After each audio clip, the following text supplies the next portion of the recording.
will talk about how can you fix this problem on your Globoplay app. So all you have to do, so you just click here on settings, click on it here. So when you just click here on settings, it's going to show for you this like this here.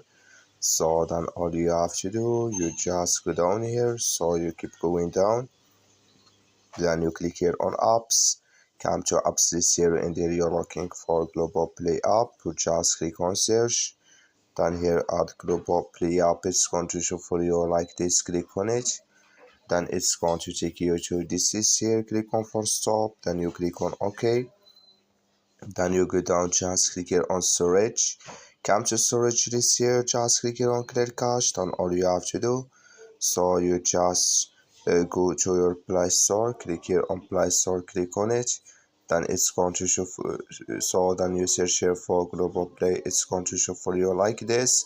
You will find here update, click on it, and it's going to work with you.